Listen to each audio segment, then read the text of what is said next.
जय राधा माधवा कुंज बिहारी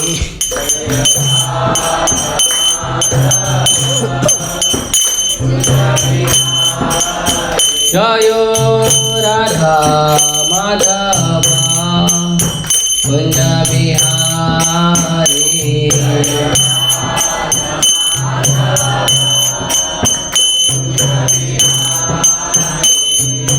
गोपीजन वल्लभा गिरिवरधारी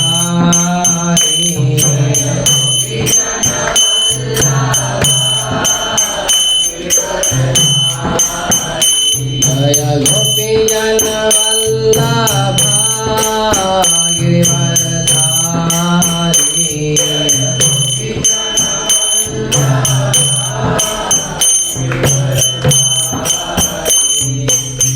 यशोदानंदन व्रजनंदन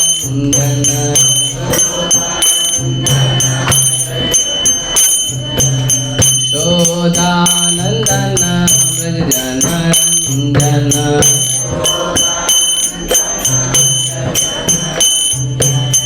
यमुना तीरा वनचारी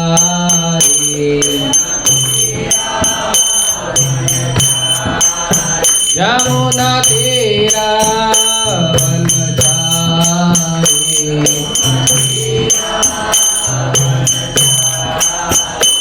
जय राधा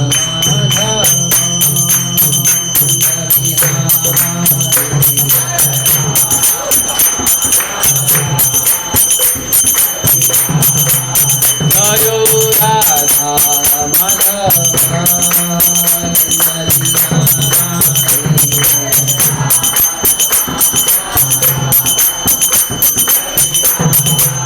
जय राधा माधवा जय प्रभुपाद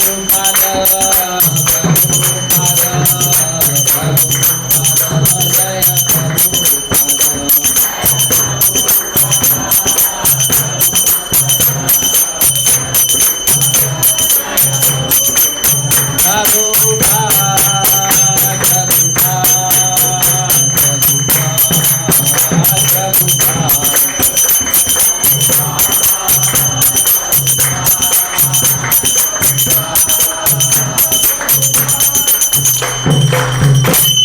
हरे नाम संकीर्तन की जय, हरे कृष्ण महामंत्र की जय।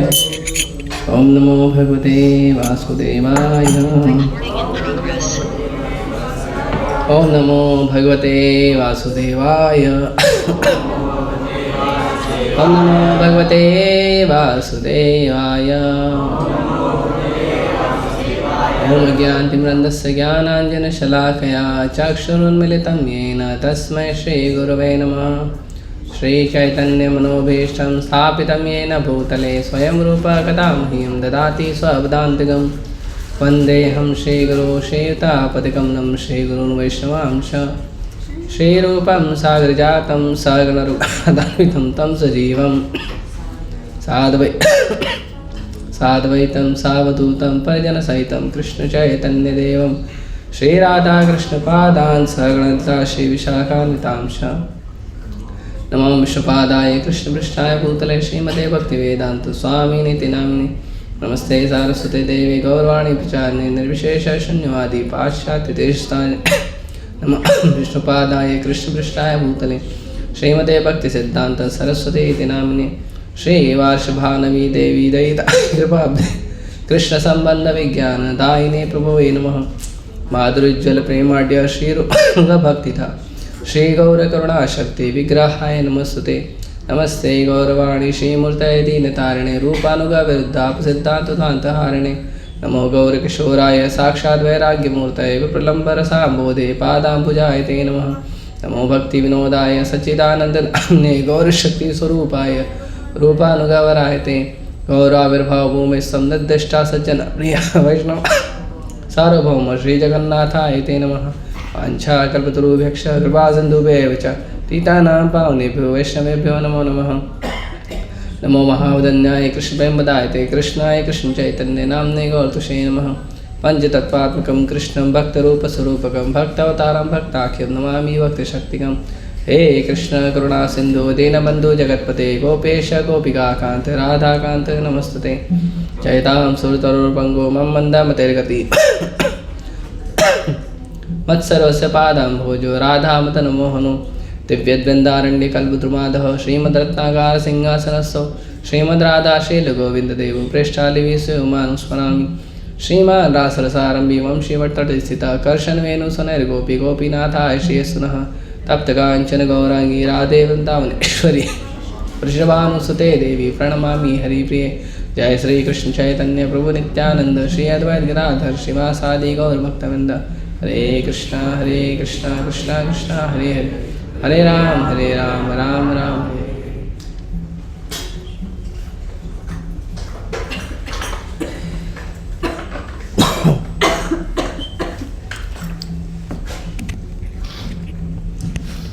लगता है लोग अभी तक वृंदावन में ही नहीं है, अभी तक आए नहीं लोग वृंदावन से। कार्तिक पूरा नहीं हुआ लोगों का। ठीक है, मौसम भी बदल रहा है, कुछ लोग का तबीयत खराब हो रहा है। नहीं, ऐसे ही था जैसे मुंबई में वैसे ही था, कुछ भी ठंडी नहीं वृंदावन में। पता नहीं इस बार नहीं था, पिछली बार भी कम था।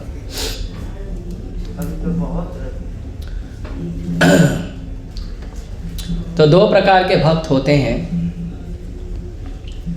जो भक्ति करते हैं। भक्ति में दो प्रकार की भक्ति होती है और भक्ति करने वाले भक्तों में दो प्रकार के भक्त होते हैं। तो दो प्रकार की भक्ति कौन सी होती है? तो एक भक्ति को कहते हैं वैदिक भक्ति। वैदिक भक्ति मतलब विधि विधान नियमों का पालन करने वाली भक्ति। और एक भक्ति होती है रागानुगा भक्ति। तो जो वैदिक भक्ति होती है, वैदिक भक्ति मतलब कि अगर आपको भक्ति करना है तो नियमों का विधि विधान का पालन करना पड़ेगा। और रागानुगा भक्ति का मतलब होता है कि आपका भगवान से स्वाभाविक आकर्षण है, आपका भगवान से स्वाभाविक प्रेम है और आपको किसी को बोलना नहीं पड़ रहा है कि आप जप करिए, आप ग्रंथों को पढ़िए, आप विग्रह सेवा करिए, आप मंदिर का सेवा करिए, आप भोग लगा के खाइए, बिना भोग लगाए मत खाइए, भगवान को भोग लगाइए, आप प्रचार करिए, लोगों को जाके कृष्ण के बारे में बताइए। उनको बोलना नहीं पड़ता, अपने आप करते हैं। तो जब भक्ति में नए भक्त आते हैं, जब कोई भक्त भक्ति में आता है, कोई व्यक्ति नया व्यक्ति जब जुड़ता है भक्ति में, कृष्ण भावनामृत से, इस्कॉन से, जब कोई व्यक्ति नया जुड़ता है तो उसे चाहिए कि वो वैदिक भक्ति का पालन करे, रागानुगा का नहीं। भक्ति में जो नियम है, कानून है, उसका पालन करें। इतने बजे सोना है, इतने बजे उठना है, ये खाना है, ये नहीं खाना है, मंगला आरती आना है, जप करना है, इतना माला जप करना है, जप कैसे करना है उसको पूछ कर समझ कर करना, जप कैसे करना है, ग्रंथों का अध्ययन करना, गुरु के मार्गदर्शन में, या कोई व्यक्ति है जो एक्सपर्ट है, गाइड है, मार्गदर्शक है आपका, उसके संरक्षण में, उसके पास बैठकर आपको शिक्षा लेना है। तो ये सब जो है वो जरूरी है किसके लिए? जो नया व्यक्ति है। नया व्यक्ति आकर बोले कि राधा कृष्ण से मेरा स्वाभाविक प्रेम है और मैं स्वाभाविक भक्ति करना चाहता हूँ और जो मेरे मन में आता है वो भक्ति करूँगा, तो भक्ति नहीं है, वो रागानुगा भक्ति भी नहीं है, वैदिक भक्ति भी नहीं है, उसको कहते हैं सहजिया। सहजिया मतलब अभी तक भगवान से आपका संबंध स्थापित नहीं हुआ है और आप दुनिया को दिखाने के लिए भक्ति का ड्रामा कर रहे हो, या भावुक स्तर पे भगवान की भक्ति कर रहे हो। भावना है बस, ठीक है, हमारे कृष्ण, हमारी राधा, हमारा वृंदावन, कृष्ण हमारे हैं, हम कृष्ण के हैं, केवल भावनाओं में। जिस दिन भावना का गुब्बारा फूट जाता है उस दिन भक्ति छूट जाती है। कई लोग ऐसे देखे हैं हमने कि लोग आते हैं भक्ति करने, बहुत भावुकता दिखाते हैं, बहुत। अब जब करेंगे तो एकदम आप देखोगे जब करते करते उनके आंसू आ जाते हैं। हमको तो लगता है शिक्षाष्टकम का सारा जो शिक्षा है भगवान चैतन्य महाप्रभु का, वो पूरा उसके अंदर उतर गया है। लेकिन जिस दिन उसका भावना फूटता है, भावना का गुब्बारा फूटता है, उस दिन वो मंदिर में ही नहीं दिखता है। हाँ, तो भावुकता के स्तर पे, सहजिया स्तर पे भक्ति नहीं होनी चाहिए। एकदम से आके नहीं, मुझे लगता है जैसे एक बार एक भक्त को सेवा दी गई थी कि भगवान के लिए फूल माला बनाए। बहुत बड़ी सेवा है, डायरेक्ट विग्रह का सेवा मिलना बहुत दुर्लभ होता है। पहली बात तो वो किसी भी नए भक्त को मिलता नहीं है, पहले ट्रेनिंग लेना पड़ता है, सीखना पड़ता है, और उसके बाद मिलने के बाद भी बहुत जो विशेष ध्यान में, विशेष अध्यक्षता में कार्य करना पड़ता है, एकदम बारीकी ध्यान दिया जाता है। तो उस भक्त को मिला सेवा करने के, आप भगवान के लिए माला बनाओ, तो पहले छोटा छोटा माला बनाने के लिए दिया गया कि छोटे विग्रह का बनाओ, फिर बड़े विग्रह का बनाओ। तो 2 दिन तो उस भक्त को सिखाया गया, 2 दिन उसने ईमानदारी से सीखा। तीसरे दिन सिखाने वाले को सिखाने लगा कि भगवान तो स्वराट भगवान है, भगवान तो कैसा भी आप सेवा करो भगवान स्वीकार करते हैं।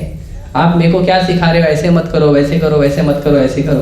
अरे मैं अपने मन से, अपने प्रेम से जो करना चाहता हूँ वो कर रहा हूँ और भगवान स्वीकार करेंगे। सही बात है, लेकिन ये शुद्ध भक्तों का स्तर है, नए भक्तों का स्तर नहीं है। जो भक्त नया है उसके लिए ये नहीं है। नए भक्त को चाहिए कि आपका मार्गदर्शक जो बता रहा है, जैसा बता रहा है वैसा पहले सीखो, उसके बाद आप बनाना शुरू करो, या कोई भी कार्य भगवान का सेवा करना, तो ये जरूरी है। तो वैदिक भक्ति का मतलब होता है कि जो व्यक्ति आपका उंगली पकड़कर आपको सिखा रहा है, उस व्यक्ति के छोटी छोटी बात को पूरी तरह से, पूरे हृदय से, पूरी श्रद्धा से स्वीकार करना कि वो जो बता रहा है सही बता रहा है। अगर आपको लग रहा है कि वो गलत बता रहा है, तो भी कम से कम जब वो बता रहा है उस समय आप पालन कर लो, बाद में प्रश्न पूछो।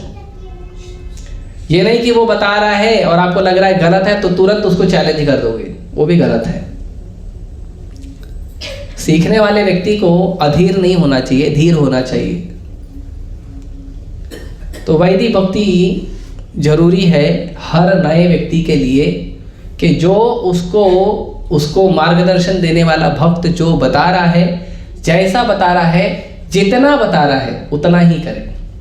झगड़ा नहीं करना चाहिए कि प्रभु जी आपने मेरे को तो ये बताया, उसको तो वो बताया, मेरे को आपने सेवा कम दिया, उसको सेवा ज़्यादा दिया, या उसको सेवा कम दिया, मेरे को सेवा ज़्यादा दे दिया। ये झगड़ा नहीं होना चाहिए। तो इसको कहते हैं वैदिक भक्ति। वैदिक भक्ति मतलब विधि विधान नियमों के अंतर्गत पालन करना। और ये विधि विधान नियम कहाँ से आते हैं? ये आते हैं भगवान के दिए गए पवित्र शास्त्रों से, गुरु परंपरा के माध्यम से। अपने मर्जी से नहीं आना चाहिए।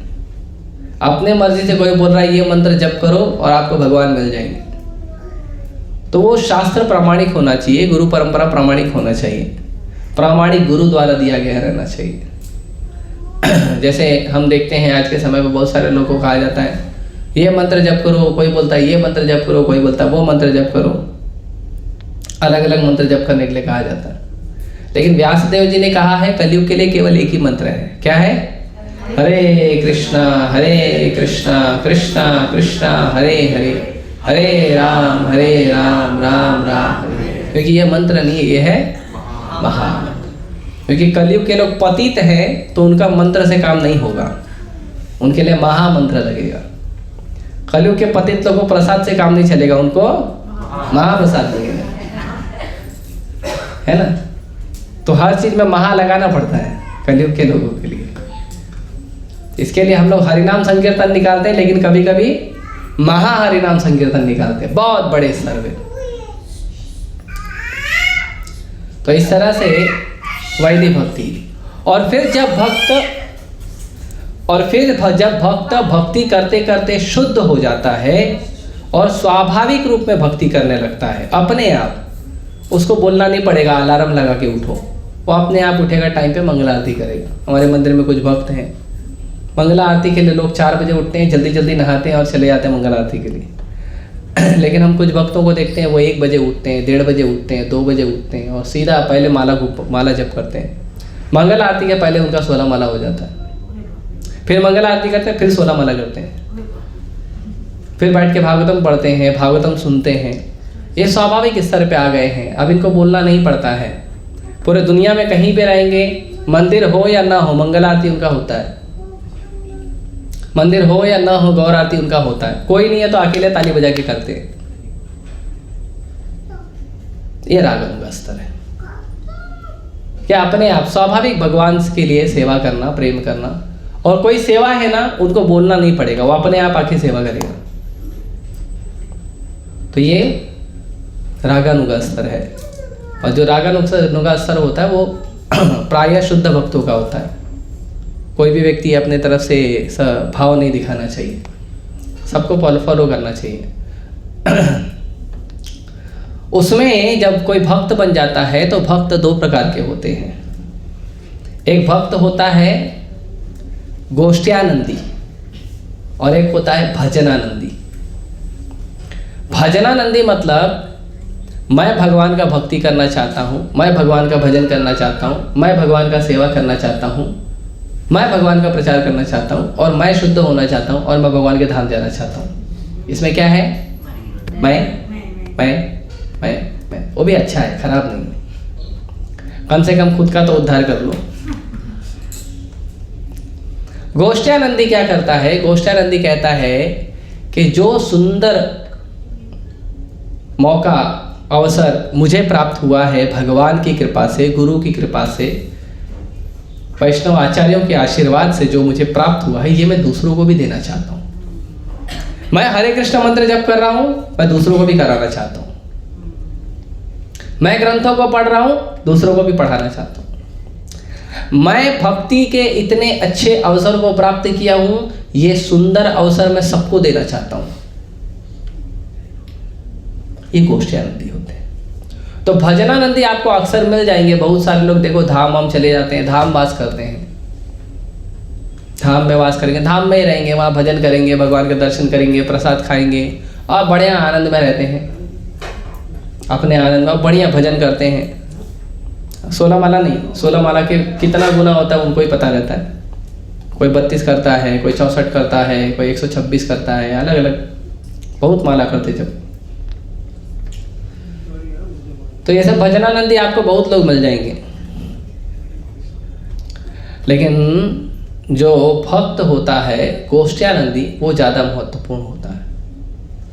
प्रभुपाद जी 70 साल की उम्र में, जैसे आजकल तो 40, 45, 50 में लोग वृंदावन शिफ्ट हो जाते हैं, वृंदावन चले जाते हैं, कोई मायापुर चले जाता है, कोई जगन्नाथपुरी चले जाता है, कोई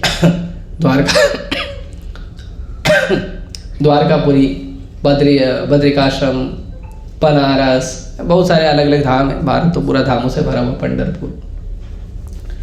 तो लोग अलग अलग जगह चले जाते हैं भजन करेंगे, बढ़िया एकदम। 45, 50 हो गया, 55 हो गया, बस भैया दुनिया को प्रणाम, सबको प्रणाम, हम चले अपने धाम। वो चले जाते हैं, है ना। हम ही सालो हमसे गावा, हमसा राम राम घ्यावा, मैं जा रहा हूँ अपने गाँव, मेरा राम राम स्वीकार करो। तो ये भजनानंदी होते हैं जो बोलते हैं कम से कम अपना तो उद्धार कर लूँ, ये जीवन मनुष्य जीवन मिला है, पशु की तरह क्यों जियो। केवल पशु ही होता है जो भक्ति नहीं करता है, बाकी सब करता है पशु। मनुष्य जो कुछ भी करता है, पशु वो सब कुछ करता है। पशु केवल एक चीज नहीं करता है, वो है भगवान का भक्ति। लेकिन भक्ति इतना पावरफुल है कि पशु का भी उद्धार कर सकता है। बाकी योग, ध्यान, तप, ज्ञान ये जो है वो पशु का उद्धार नहीं करेगा, लेकिन भक्ति इतना पावरफुल है कि अगर भक्त के साथ पशु रहेगा तो पशु का भी उद्धार हो जाएगा, भक्त का भी उद्धार हो जाएगा।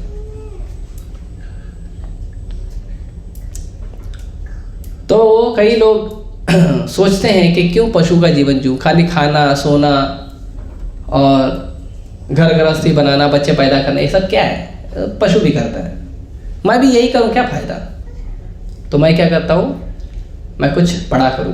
बड़ा क्या करेंगे, जो पशु नहीं करते। पशु क्या नहीं करते, पशु मंदिर नहीं जाते, पशु हरे नाम नहीं लेते हैं, पशु ग्रंथों को नहीं पढ़ते हैं, पशु महाप्रसाद नहीं खाते हैं, भगवान को भोग नहीं लगाते हैं, विग्रह सेवा नहीं करते हैं। ये मनुष्यों के लिए है, मनुष्यों के लिए रिजर्व सेवा है ये क्या करें। मनुष्य पशु की तरह जी रहा है, साइंटिस्ट लोग के चक्कर में, नेताओं के चक्कर में। तो वो सोचता है कि मैं क्या करूं, अपना उद्धार करूं। तो भगवान कहते हैं भगवद्गीता में, मनुष्याणाम सहस्रेषु कश्चित यतति सिद्धये। मनुष्यों में हजारों मनुष्यों में एक व्यक्ति ये सोचता है कि मैं क्यों संसार के पचड़े में पड़ा रहा हूं, संसार के प्रपंच में क्यों पड़ा रहा हूं, क्यों पशुओं की तरह जीऊं, क्यों 12 घंटा, 14 घंटा, 16 घंटा काम करूं, उसके बाद 4 घंटा ट्रेन में, 4 घंटा ट्रैफिक में, क्यों ये जीवन जीऊं। और मिलता क्या है, 2 रोटी खाने के लिए। क्या करूं, क्यों ये सब करूं, नहीं करना। तो हजारों व्यक्ति में एक व्यक्ति सोचता है कि मुझे मनुष्यों का जो धर्म है उसको पालन करना चाहिए, मुझे सिद्धि के लिए मनुष्य के जीवन को ऊपर उठाने के लिए प्रयास करना चाहिए।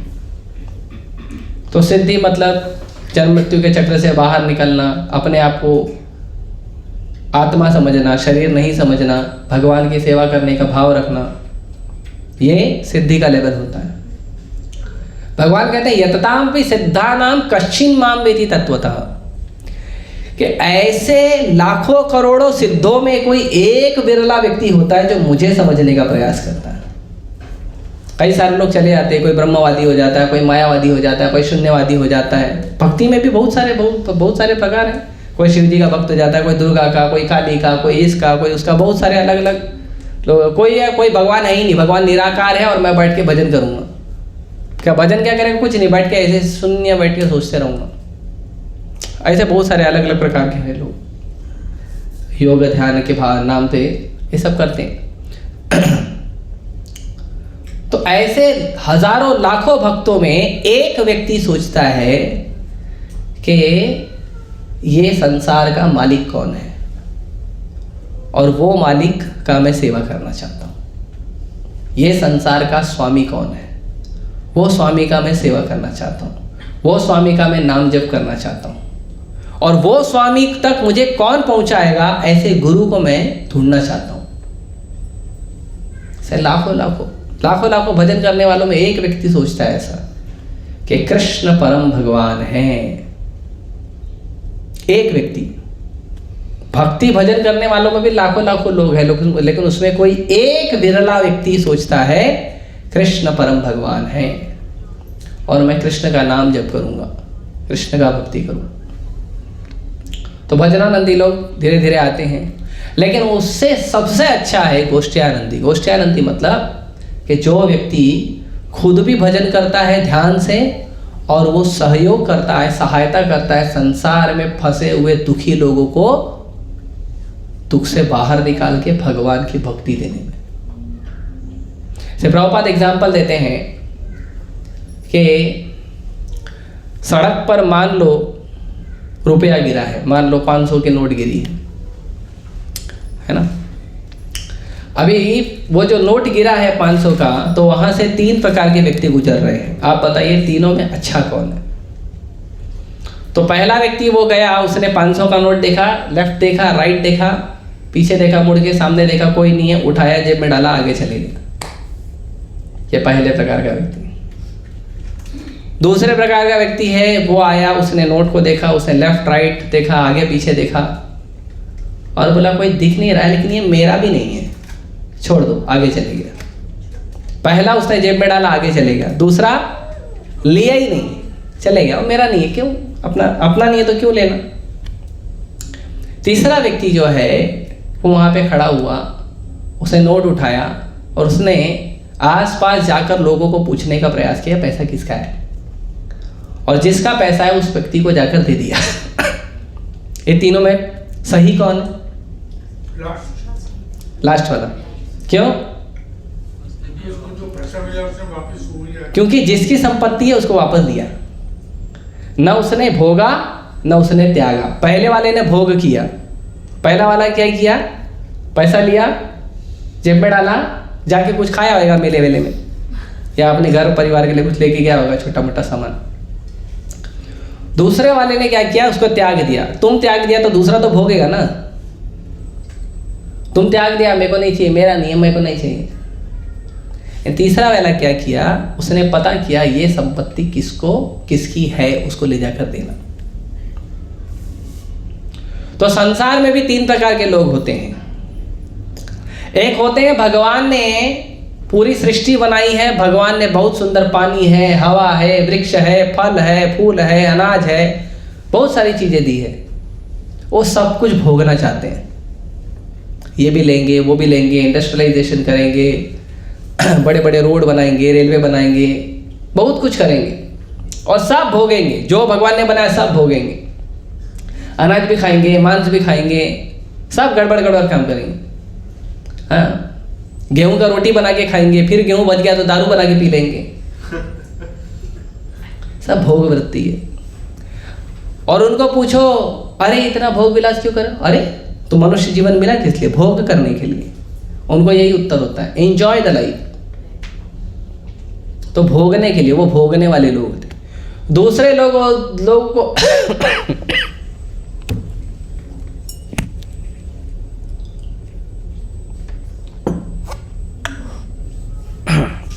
दूसरे प्रकार के जो लोग होते हैं, दूसरे प्रकार के लोग कैसे होते हैं, वो त्यागी होते हैं। उनको समझ में आता है कि दुनिया में बहुत दुख है, भोग में बहुत दुख है। ज़्यादा मीठा खाओ तो डायबिटीज हो जाती है, ज़्यादा नमक खाओ तो हाई बीपी हो जाता है। कुछ भी करो आप, कुछ भी भोग करो, आपको दारू ज़्यादा पिएगा तो लीवर खराब हो जाता है, सिगरेट ज़्यादा पिएगा तो छाती खराब हो जाता है।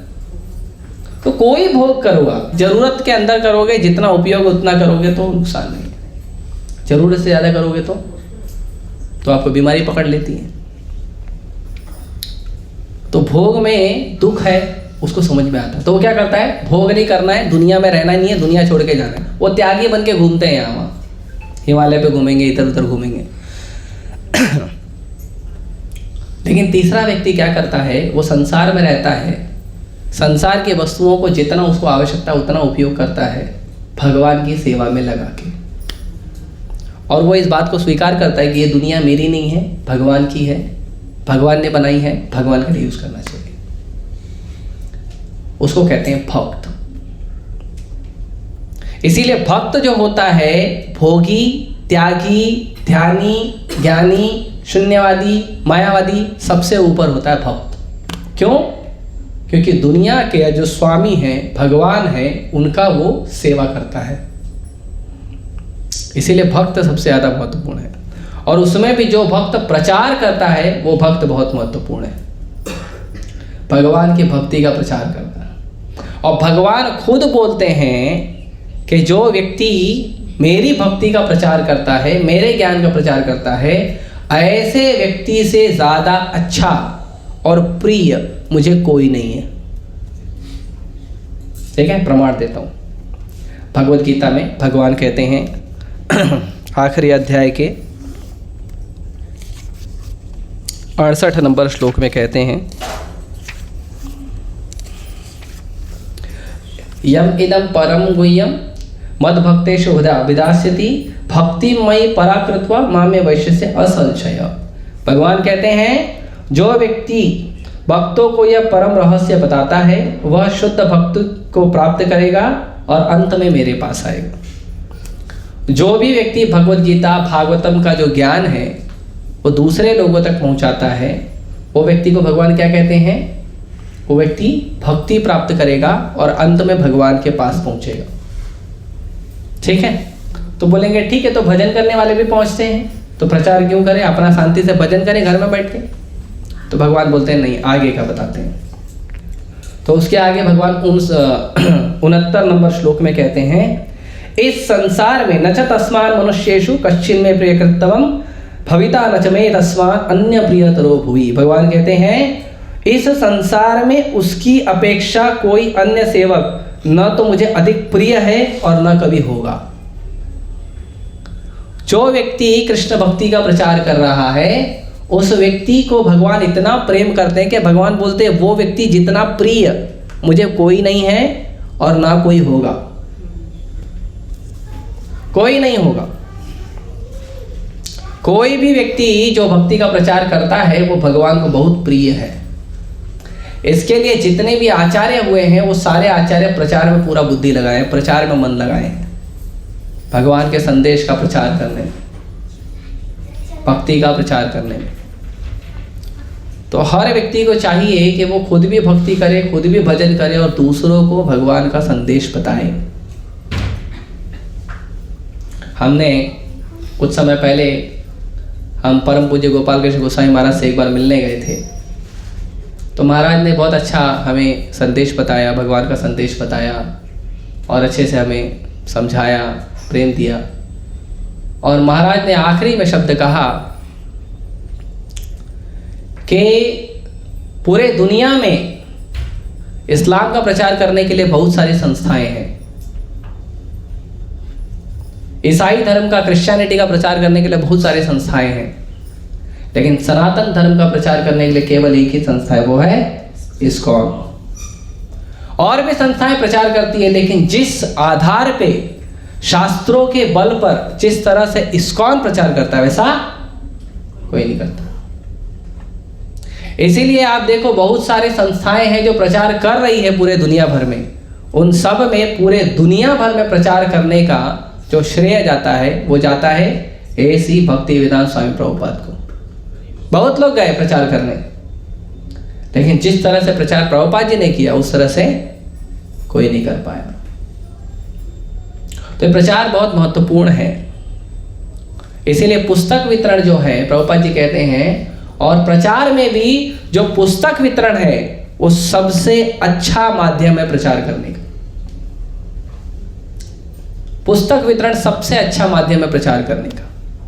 प्रभुपाद जी कहते हैं कि आप किसी को 2 मिनट 10 मिनट प्रचार करोगे, समझाओगे, उसका कोई मतलब नहीं है अगर वो पुस्तक लेकर नहीं गया है तो।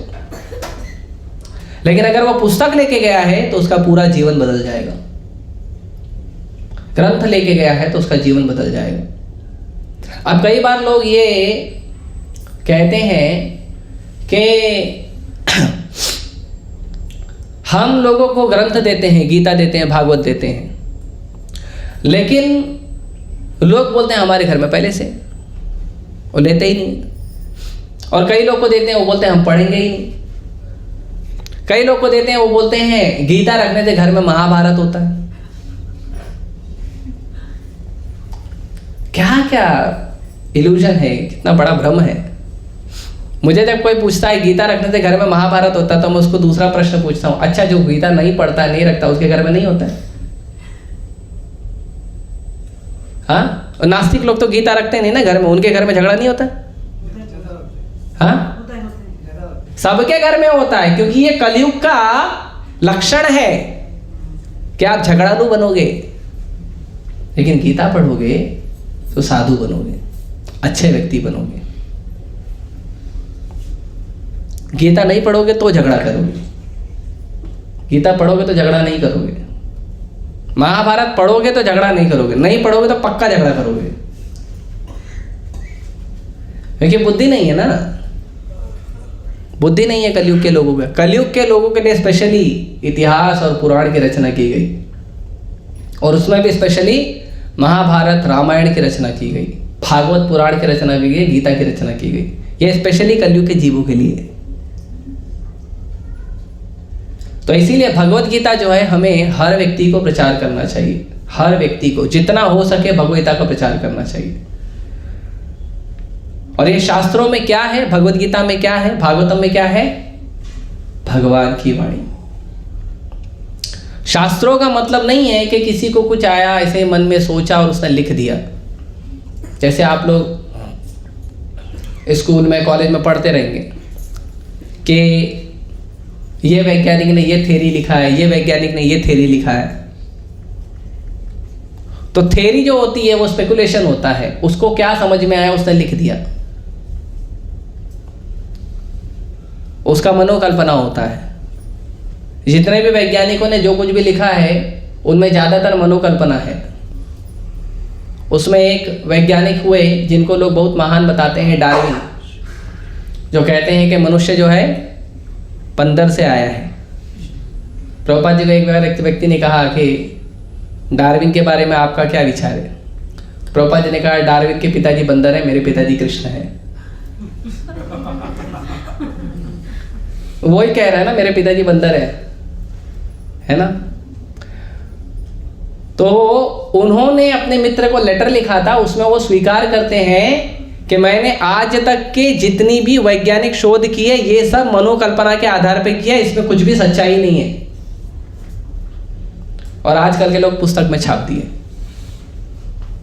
और बच्चे भी वही पढ़ते हैं, है ना। बंदर से भालू बना, भालू से आदमी बना, आदमी से गांव का बना, गांव से शहर का बना, नोमैडिक कल्चर, उसके बाद विलेज कल्चर, उसके बाद अर्बन कल्चर। क्या है? तो ये सब जो झूठ पढ़ाया गया है, इसीलिए लोगों की बुद्धि भ्रमित हो गई है। और ये झूठ जो है ना, स्कूल और कॉलेज में रट्टा मार मार के पढ़ाया गया है कि आप बंदर थे पहले,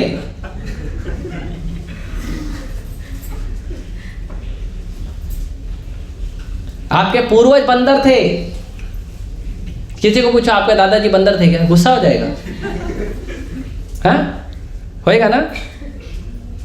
लेकिन किताब में तो वही पढ़ा। लेकिन भगवत गीता पढ़ेगा तो उसे पता चलता है, भगवान कहते हैं मम एवांशो जीवलोके जीवभूत सनातन, सृष्टि के सारे जीव मेरे अंश हैं, मैं उनका पिता हूं। अहम बीज प्रदापिता, मैं उनका पिताजी हूं। पूरे जगत का पिता मैं हूं, पितामहस्य जगतो माता धाता पितामह। पूरे सृष्टि का पिता मैं हूं, मैं पूरी सृष्टि को जन्म दिया हूं, मैं पूरी सृष्टि को पालता हूं। ये भगवान बोलते हैं। कौन सा ज्ञान अच्छा है? आपके पूर्वज बंदर है ये, या आप भगवान के अंश हो ये? अच्छा कौन सा है? भगवान के अंश है ना हम। आप में से कौन कौन डार्विन को फॉलो करना चाहता है? हाथ उठाओ। कोई नहीं करेगा। हम सब भगवान को फॉलो करना चाहिए। तो जब शास्त्रों को पढ़ेंगे तब ये ज्ञान आएगा कि हम जो है भगवान के अंश हैं। तो जब हम भगवान के अंश हैं तो हमको भगवान की सेवा करनी चाहिए, हमको पशु जीवन नहीं जीना चाहिए, हमको प्रचार करना चाहिए। जिस उम्र में लोग वृंदावन या और जगह जाकर सेटल हो जाते हैं, उससे भी ज़्यादा उम्र में प्रभुपाद जी 70 साल की उम्र में, 69 साल की उम्र में प्रभुपाद जी वृंदावन छोड़कर अमेरिका गए। और अमेरिका जाके प्रचार किए। और उसके पहले भारत में प्रभुपाद जी ने 40 साल प्रचार किया। कई बार लोग दोष लगाते हैं कि इस्कॉन विदेशी संस्था है क्योंकि विदेश में रजिस्टर हुई है। विदेशी संस्था नहीं, इंटरनेशनल संस्था है। इस्कॉन फॉरेन कंपनी नहीं है, इंटरनेशनल है। इंटरनेशनल कहीं भी हो सकती है, कहीं भी रजिस्टर करो, लेकिन पूरे दुनिया में उसका ब्रांच होता है, पूरे दुनिया में उससे सेवा होती है। तो इस्कॉन है international society for Krishna consciousness, अंतरराष्ट्रीय संस्था है। यह संस्था को प्रभुपाद जी ने सबसे पहले भारत में खोला था, झांसी में, और इसका नाम था पहले लीग ऑफ डिवोटीज, भक्तों का संघ। और जब भारत के लोगों ने प्रभुपाद जी को सहयोग नहीं दिया भक्ति का प्रचार करने के लिए, तो अपने गुरु की आज्ञा का पालन करने के लिए प्रभुपाद जी अमेरिका गए थे, क्योंकि उनके गुरु ने सबसे पहली मीटिंग में उनको कहा था कि आप पढ़े लिखे अंग्रेजी जानने वाले नौजवान हो, चैतन्य महाप्रभु की शिक्षाओं का अंग्रेजी में प्रचार करो। इसीलिए प्रभुपाद जी किए थे। तो ये पुस्तक वितरण है, ये बहुत महत्वपूर्ण है। इसे लगभग 500 साल पहले चैतन्य महाप्रभु के शिष्यों ने शुरू किया था। नरोत्तम दास ठाकुर, श्रीनिवास आचार्य और श्यामानंद पंडित, ये 3 भक्तों ने मिलके बुक डिस्ट्रीब्यूशन शुरू किया था।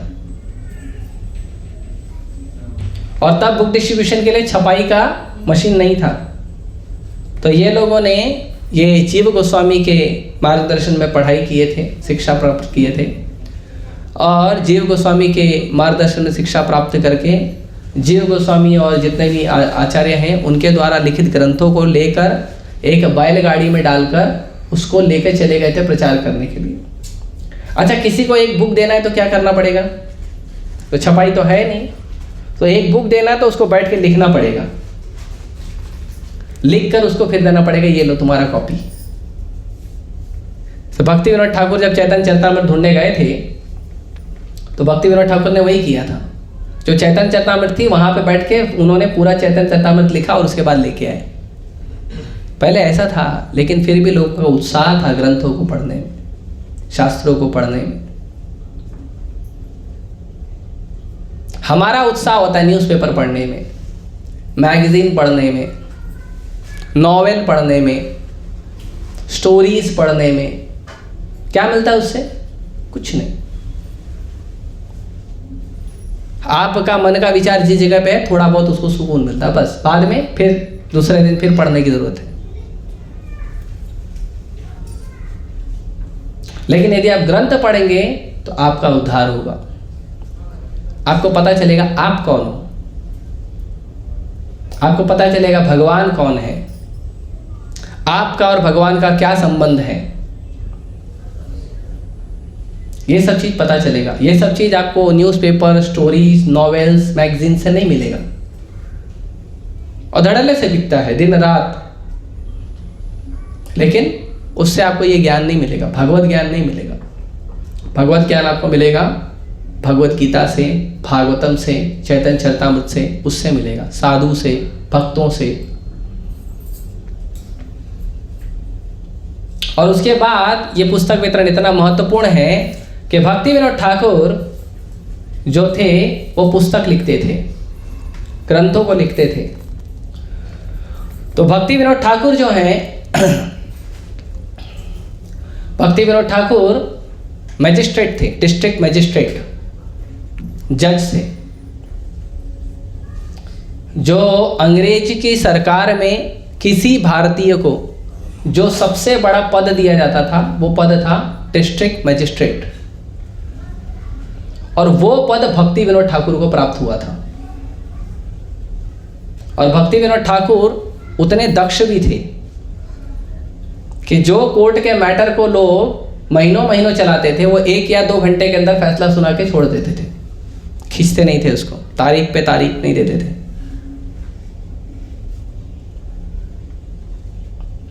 इतने एक्सपर्ट थे तो अंग्रेज सरकार भी प्रसन्न थी उनसे कि बहुत अच्छा सेवा करते हैं। जहां कोई मैटर सॉल्व करने वाला व्यक्ति नहीं आता था वहां पे भक्ति विनोद ठाकुर जाते थे और सॉल्व करके फटाफट सॉल्व करके वापस आ जाते थे। भगवान के भक्त है ना, भक्तों में विशेष शक्ति होती है। तो भक्ति विनोद ठाकुर ने अंग्रेज सरकार को कहा कि मैं आपकी नौकरी को छोड़ना चाहता हूं, मुझे आपकी नौकरी नहीं करनी है। तो उन्होंने कहा क्यों नहीं करनी है, इतना अच्छा काम करे हो, पगार वगैरह का मैं तो ज़्यादा ले लो, कुछ सुविधा चाहिए तो सुविधा ले लो, इतना अच्छा सेवा कर रहे हो क्यों छोड़ोगे। भक्ति विनोद ठाकुर ने कहा मुझे भगवान के प्रचार के लिए ग्रंथ लिखना है और आपके यहाँ पे आने के लिए, घर से लेके ऑफिस और ऑफिस से वापस घर आने के लिए मेरा टाइम वेस्ट होता है। तो अगर मैं नौकरी नहीं करूंगा तो मेरा समय बचेगा और मैं बैठ के ग्रंथ लिखूंगा। तो अंग्रेज सरकार ने कहा बस इतनी सी बात है ना, हम उसके लिए उपाय करते हैं। तो पूरे भारत भर में या पूरे इतिहास में यह पहली बार हुआ था जब किसी भारतीय के अकेले एक व्यक्ति के लिए अंग्रेज सरकार ने उसके घर से उसके ऑफिस तक के लिए रेलवे लाइन बिछाया था। रेलवे लाइन केवल भक्ति विनोद ठाकुर के ट्रैवलिंग के लिए, कि वो अपने घर से ऑफिस तक पहुंच सके। अभी भी आप जाएंगे नवद्वीप मंडल परिक्रमा वगैरह करेंगे, मायापुर जाएंगे तो वहां पे आप जाएंगे तो गोद्रुम द्वीप है, गोद्रुम द्वीप पर भक्ति विनोद ठाकुर का घर है, उनका नाम है स्वानंद सुखद कुंज, घर का नाम है। वहां पे आप देखेंगे पीछे की तरफ अभी भी रेलवे ट्रैक है, थोड़ा थोड़ा दिखता है।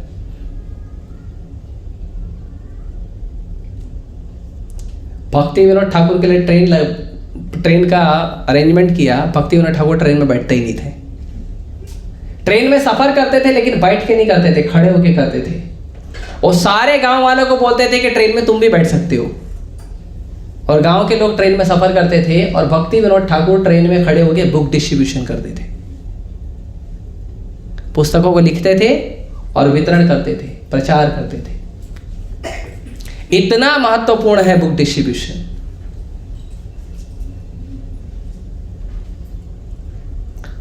और भक्ति विनोद ठाकुर ने इसको आगे बढ़ाया।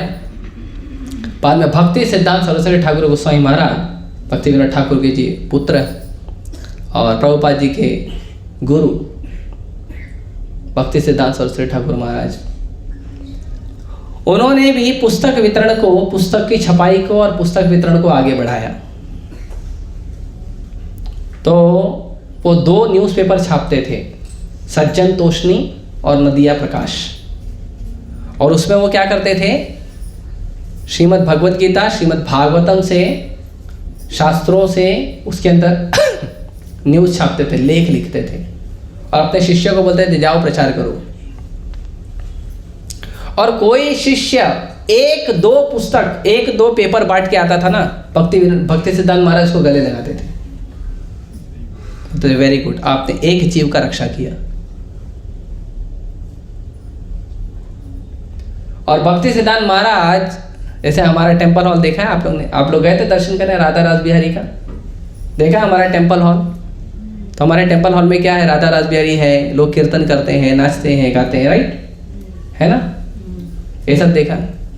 भक्ति सिद्धांत सरस्वती ठाकुर महाराज टेम्पल हॉल में प्रिंटिंग प्रेस मशीन रखे थे, टेम्पल हॉल में जहाँ लोग भगवान का दर्शन करते हैं। और वो कहते थे ये जो पुस्तकें हैं ये है बृहद मृदंग। ऐसे मृदंग बजा रहे थे प्रभु जी भी, और देखो उसको मृदंग कहते हैं, बाजू में रखा। ढोल नहीं बोलते, ढोल अलग होता है, मृदंग अलग होता है। तो मृदंग की आवाज कितनी दूर जाएगी, 100, 200, 500, 1000, बस कितने लोग तक जाएगी। आप यहाँ बजाओगे तो कितना दूर घूमेगा, हरे कृष्ण मंदिर के बाहर तो नहीं जाएगा। लेकिन अगर आप पुस्तक वितरण करते हो तो आपने यहां पुस्तक वितरण किया है, आपकी पुस्तक अमेरिका, लंदन, जापान भी पहुंच जाएगी और वहां पे उस व्यक्ति को कृष्ण चेतना का विकास हो जाएगा। इतना प्रभावी है, इसके लिए ये बृहद बृहद, बृहद मतलब विशाल, कि आप पुस्तक वितरण यहाँ करो और उसकी जो गूंज है, उसका जो संदेश है वो दूर दूर तक लोगों तक पहुंचेगा। तो भक्ति सिद्धांत सरस्वती ठाकुर महाराज पुस्तक वितरण के ऊपर बहुत जोर देते थे, बहुत जोर देते थे। सब व्यक्ति को पुस्तक वितरण करना चाहिए। भक्ति विनोद ठाकुर ने 1896 में 1896 तब उन्होंने विदेश में एक पुस्तक भेजी थी। पूरे दुनिया की बड़ी बड़ी लाइब्रेरी में उन्होंने एक पुस्तक भेजी थी, teachings and life and teachings of Lord Chaitanya. बाद में प्रभुपाद जी को मिला वो पुस्तक, भक्ति विनोद ठाकुर द्वारा लिखित। तो इस तरह से पुस्तक वितरण बहुत महत्वपूर्ण सेवा है, और इस्कॉन में सबसे महत्वपूर्ण सेवाओं में आता है पुस्तक वितरण। इसीलिए पुस्तक वितरण करना चाहिए, ग्रंथों का प्रचार होना चाहिए। हम किसी भी व्यक्ति को कितना भी प्रचार करेंगे, वो व्यक्ति तब तक नहीं समझेगा जब तक वो अपने हाथ में ग्रंथों को लेकर नहीं पढ़ेगा। आप कितना भी उसको लेक्चर दो, धर्म सिखाओ, ये सिखाओ, वो सिखाओ, माला जप करना हो, ठीक है, ठीक है, आप थोड़ा सिखा रहे हो, अच्छा लग रहा है, करेगा। लेकिन अगर आप उसको पुस्तक पढ़ना सिखाओगे तो वो अच्छे से भक्ति करेगा। इसीलिए ग्रंथ अध्ययन पे बहुत ध्यान देना चाहिए। हम हमारे बच्चों को और लोगों को, समाज के लोगों को बहुत पूछते हैं, क्या पढ़ाई किए हो, कॉमर्स का किए हो, साइंस का किए हो, इंजीनियरिंग का किए हो, डॉक्टर का पढ़ाई किए हो, लॉयर का पढ़ाई टीचर का पढ़ाई किए हो, बहुत पूछते हैं ना। कितने लोग पूछते हैं गीता पढ़े हो कि नहीं, भागवतम पढ़े हो कि नहीं, भगवान कृष्ण की, राम की लीलाओं को पढ़े हैं कि नहीं, कोई नहीं पूछता है।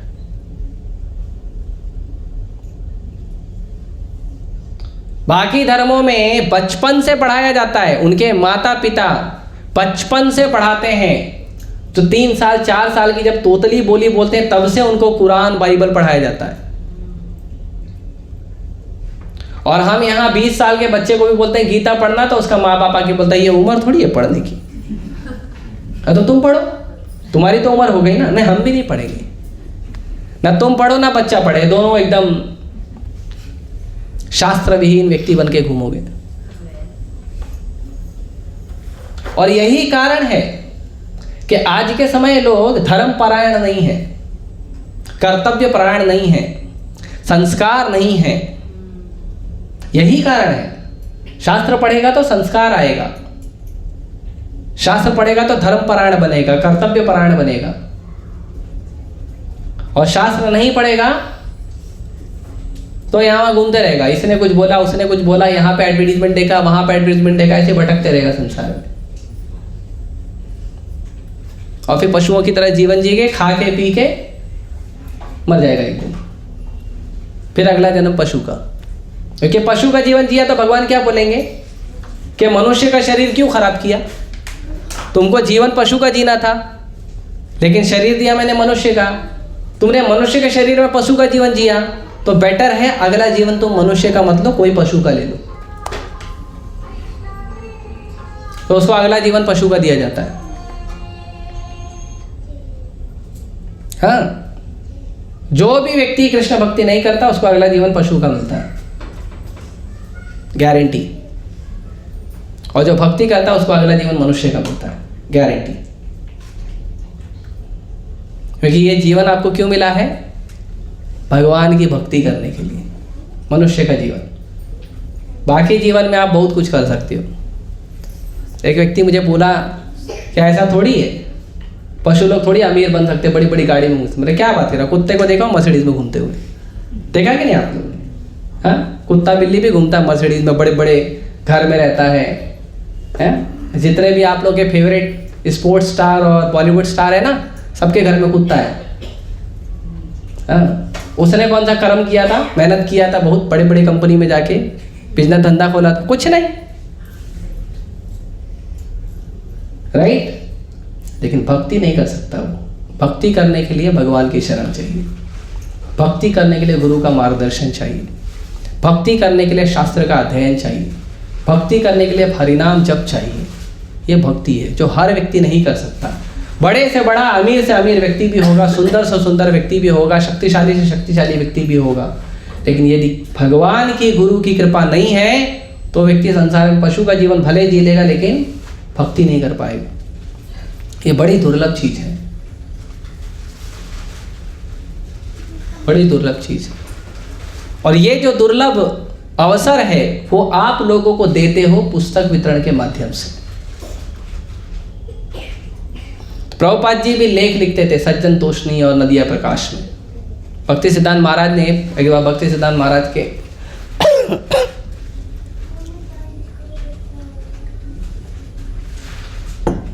भक्ति सिद्धांत महाराज के गुणगान में, उनकी व्यास पूजा थी तो व्यास पूजा के दिन गुरु का गुणगान किया जाता है,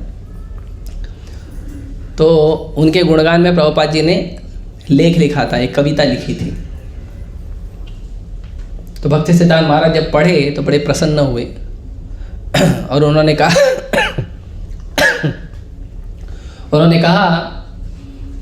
कि अभय चरण कुछ भी लिखता है उसको तुरंत प्रकाशित कर देना चाहिए, बहुत अच्छा लिखते हैं। तो प्रभुपाद जी उसके अंदर लेख लिखते थे, बहुत लेख लिखते थे।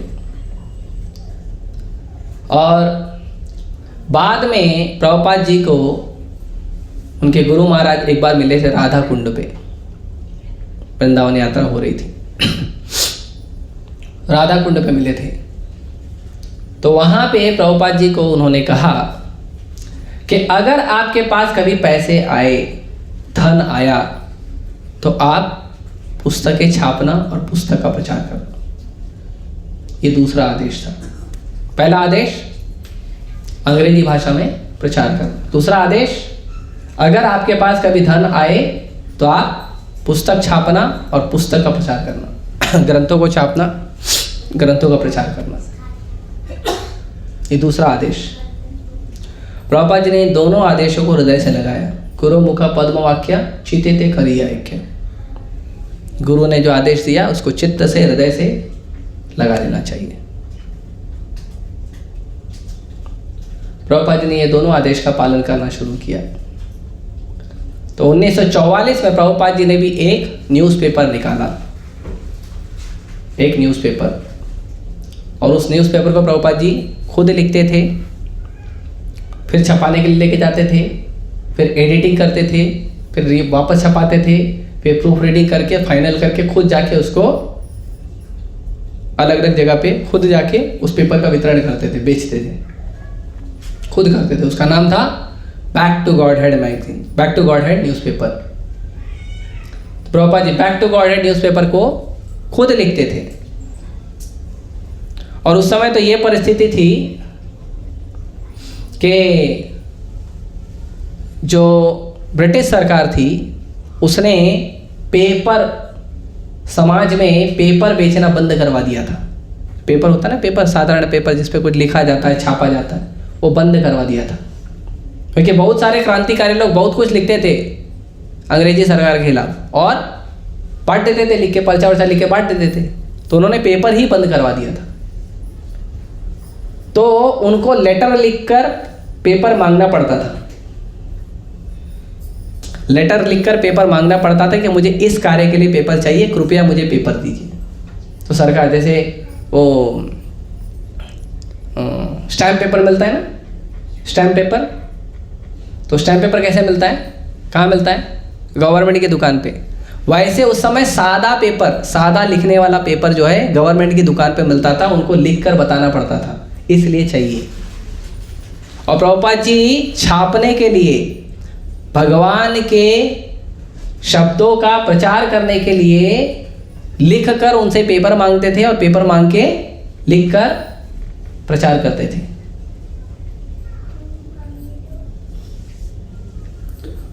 और फिर धीरे धीरे प्रभुपाद जी को फिर एक बार एक व्यक्ति ने कहा कि पेपर मत छापिए।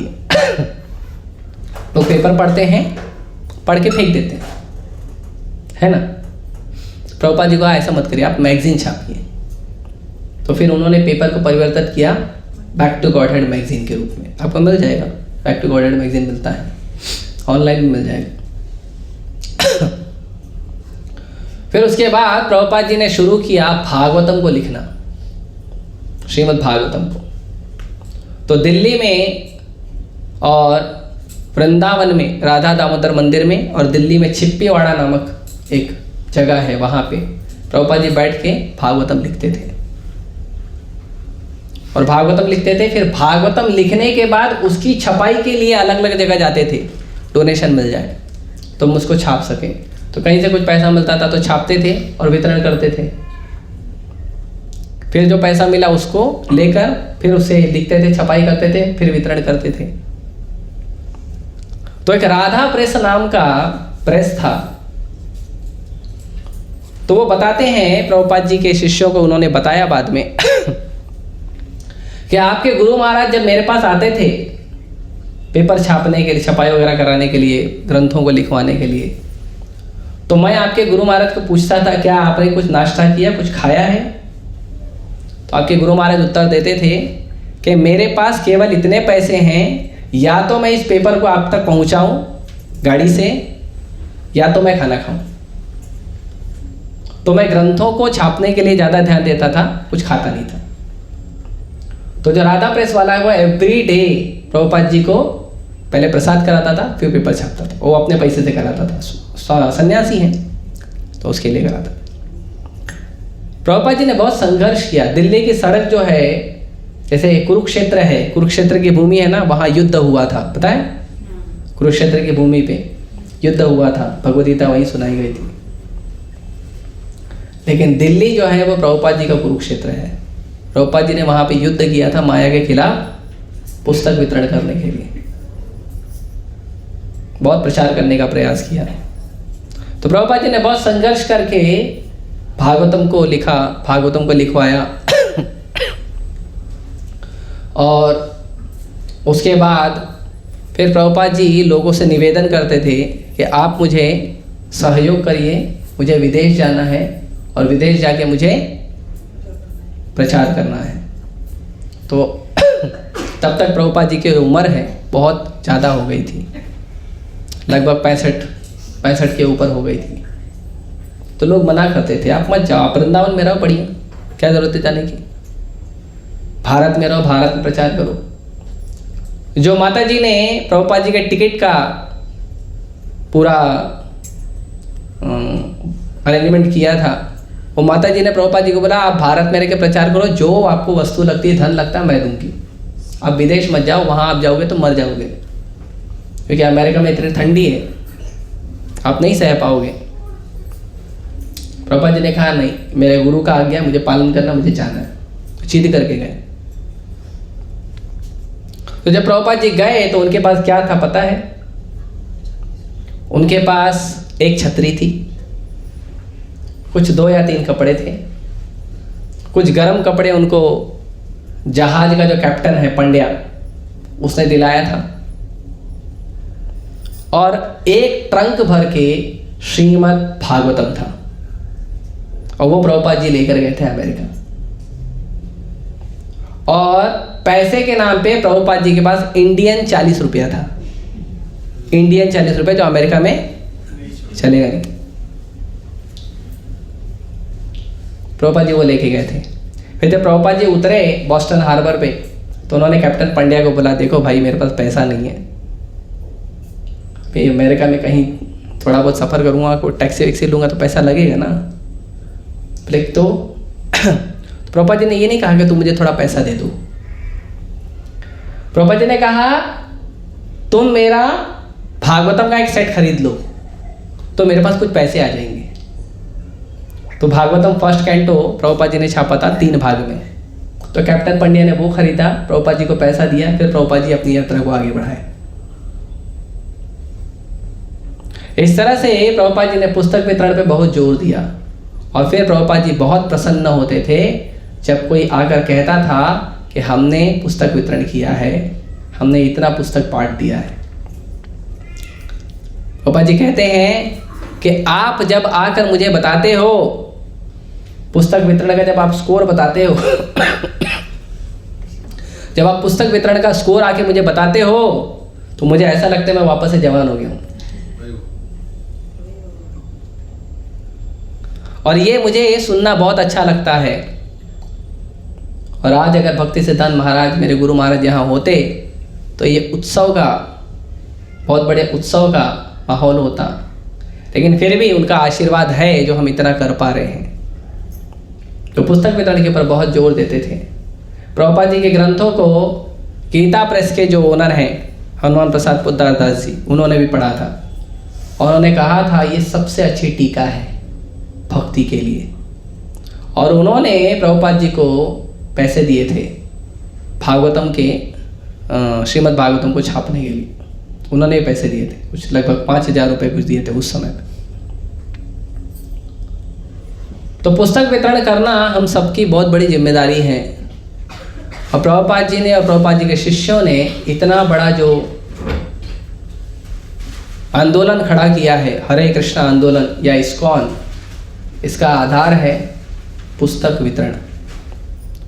कभी कोई पूछे कि इस्कॉन किस आधार पे चलता है तो उसको बोलो भगवत गीता और भागवतम के आधार पे चलता है। ये हमारा आधार है। हमारा आधार नहीं है कि हम मंदिर खोल के रखे हैं तो वहाँ पे डोनेशन आ रहा है, या गोविंदा रेस्टोरेंट खोल के रखे हैं तो वहाँ से पैसा आता है, या गेस्ट हाउस है तो वहाँ से आता है। नहीं, हमारा आधार है पुस्तक वितरण। Books are the basis. पुस्तक ही आधार है। कोई भी व्यक्ति जो भक्ति कर रहा है, भक्ति में दृढ़ होना चाहता है, भक्ति को स्वीकार करना चाहता है, भक्ति से जुड़ना चाहता है, उस व्यक्ति के लिए सबसे आसान तरीका है कि वो पुस्तकों को पढ़े, पुस्तकों का प्रचार करे। इसीलिए दिसंबर का जो महीना है वो इस्कॉन के भक्तों के लिए बहुत बड़ा त्यौहार होता है, बहुत बड़ा त्यौहार होता है। और ये जो त्यौहार है, ये त्यौहार क्या होता है? दूसरे जीवों को भगवान के पास लेकर आना। संसार में लोग भटक रहे हैं, लेकिन ये जो लोग हैं वो क्या है? वो भगवान की संपत्ति है। उनको भगवान से वापस जोड़ना चाहिए। प्रभुपाद जी ने कहा कृपया मेरी सहायता करिए, ये पुस्तक वितरण करने में मेरी सहायता करिए। चैतन्य महाप्रभु कहते थे कि भगवान की भक्ति का जो वृक्ष है उस पर अनेकों फल लगे हैं, मैं अकेला कितना तोड़ूंगा, आप सब साथ में आएंगे तो मिलकर बहुत सारे फल तोड़ेंगे। तो प्रभुपाद जी भी यही कहते हैं कि मैं अकेले कितना प्रचार करूंगा, मैं अकेले कितना प्रचार करूंगा। आप लोग सब नौजवान लोग हैं, आप लोग साथ में आएंगे तो हम प्रचार करेंगे। इसीलिए प्रभुपाद जी के शिष्यों ने इस बात को बड़ी गंभीरता से लिया था और पुस्तक वितरण पे हर समय बल देते हैं। आप इस्कॉन का कोई भी कार्यक्रम देखिए, बिना पुस्तक वितरण के पूरा नहीं होता। प्रसाद होगा और पुस्तक वितरण, दो चीज जरूर होगी। इसलिए आप सबसे निवेदन है कि आप लोग भी पुस्तक वितरण में भाग लीजिए। आप लोग पुस्तक वितरण करिए, भगवत गीता भागवतम अपने पास रखिए, कुछ पुस्तकें रखिए या हमसे आकर ले लीजिए, उसको ले जाके पुस्तक वितरण करिए, इसका प्रयास करिए। ये बहुत अच्छी सेवा है और बहुत उत्साही सेवा है। और जब आप पुस्तक वितरण करोगे तब आपको पता चलेगा कि भारत में कितने धार्मिक लोग हैं। हाँ, जब आप जाओगे ना तब पता चलेगा। हाँ, धार्मिक लोग ही आपको बहुत गुस्सा करेंगे। हम देखे हैं, हम किए थे, तो अभी भी हम करते हैं तो पता चलता है। पुस्तक वितरण आप करने जाओगे तो कुछ लोग हैं जो आपको बहुत सम्मान देंगे कि बहुत अच्छा काम कर रहे हो, देखो साधु का काम कर रहे हो, ग्रंथों का प्रचार कर रहे हो, धर्म का प्रचार कर रहे हो, बहुत खुश होंगे। कुछ लोग बड़ा आदर सत्कार भी करेंगे, आपको बैठाएंगे, पानी वानी पिलाएंगे, कुछ खाना पीना है तो वो भी खिलाएंगे। और कुछ लोग आएंगे, आप जाओगे तो लोग बोलेंगे देखो विदेशी संस्था वाले आ गए, सब पैसा अमेरिका भेजते हैं लोग। कुछ लोग बोलेंगे ये खाली गीता बांट के पैसा कमाते हैं। तो इसीलिए निराश नहीं होना चाहिए। क्यों? क्योंकि जब चैतन्य महाप्रभु ने भेजा था नित्यानंद प्रभु और हरिदास ठाकुर को कि जाओ और घर घर प्रचार करो, हरे कृष्ण महामंत्र का प्रचार करो। तो हरिदास ठाकुर और नित्यानंद प्रभु जब गए तो जब वो जाते थे तो कुछ गांव के लोग उनका बड़ा आदर सत्कार करते थे। देखो साधु आ गए हैं, कितना अच्छा है, भगवान का प्रचार कर रहे हैं, भक्ति का प्रचार कर रहे हैं। और कुछ जगह पे उनको कहा जाता था कि निमाई पंडित के लोग हैं, ये लोग सब चोर लोग हैं, ये लोग दिन में देखने आते हैं किसके घर में कितना धन संपत्ति है और रात को आके चोरी करेंगे। कई लोग गाली देते थे। और जगाई मधाई ने तो नित्यानंद प्रभु का सर भी फोड़ दिया था, लेकिन पीछे नहीं हटे, आगे बढ़ते गए। तो पुस्तक वितरण जो है, प्रभुपाद जी के ग्रंथों का प्रचार जो है बहुत महत्वपूर्ण है। और पूरे दुनिया में केवल प्रभुपाद जी के ही पुस्तक ऐसे हैं जिसके अंदर आपको हर एक श्लोक का, कोई भी श्लोक देखोगे तो उसका एक एक शब्द का अर्थ मिल जाएगा। और पूरे दुनिया में कोई पुस्तक में ऐसा नहीं है। शब्दार्थ मिलेगा, श्लोक का अनुवाद मिलेगा और उसके ऊपर आचार्यों की टीका मिलेगी। आचार्यों की टीका, अपने मन से कुछ भी डाला ऐसा नहीं है। आप देखोगे दूसरे पुस्तक में लोग कुछ भी लिख देते हैं। एक बार इस्कॉन के कुछ भक्त गए थे एक जगह प्रचार करने, लेक्चर कुछ करने गए होंगे या कीर्तन करने, तो उधर उन्होंने देखा लिखा था भगवद गीता। तो भगवद गीता देखे तो भक्त लोग एकदम तुरंत आकर्षित हो जाते हैं कि भगवद गीता उठा के देखें। तो उन्होंने खोला तो भगवद गीता का कुछ था ही नहीं, एक श्लोक भी नहीं था उसके अंदर। उन्होंने पूछा ये क्या है, तो गीता है ही नहीं। बोले हाँ ये गीता नहीं है। बोले फिर ये क्या है? बोले ये हमारे गुरु का बायोग्राफी है। तो उनको बोले गुरु का बायोग्राफी है तो आप लिखो ना, गुरु का बायोग्राफी है, गुरु की आत्मकथा जो भी लिखना है लिखो। गीता क्यों लिखे? बोले गीता नाम से बिकता है ना, इसके लिए लिखा है। तो कई लोग भगवद गीता ये सब के नाम पर कुछ भी छाप कर बेच देते हैं, वो नहीं करना चाहिए। भगवद गीता या जो भागवतम है या जो ग्रंथ हैं उनको गुरु परंपरा के आधार पर स्वीकार करना चाहिए। और हम ये जो प्रचार करेंगे, प्रयास करेंगे, ये भगवान को प्रसन्न करेगा, हमारे आचार्यों को प्रसन्न करेगा, प्रभुपाद जी को प्रसन्न करेगा और हमें भी आनंद देगा। ये जो जुहू मंदिर है इसको बनाने के लिए बहुत संघर्ष हुआ और एक समय तो ऐसा आ गया था कि यहाँ पे मंदिर नहीं बन सकता, राधा रास बिहारी मंदिर नहीं बन सकता। 3 बार तो बीएमसी वालों ने आके तोड़ दिया था मंदिर को भारत में।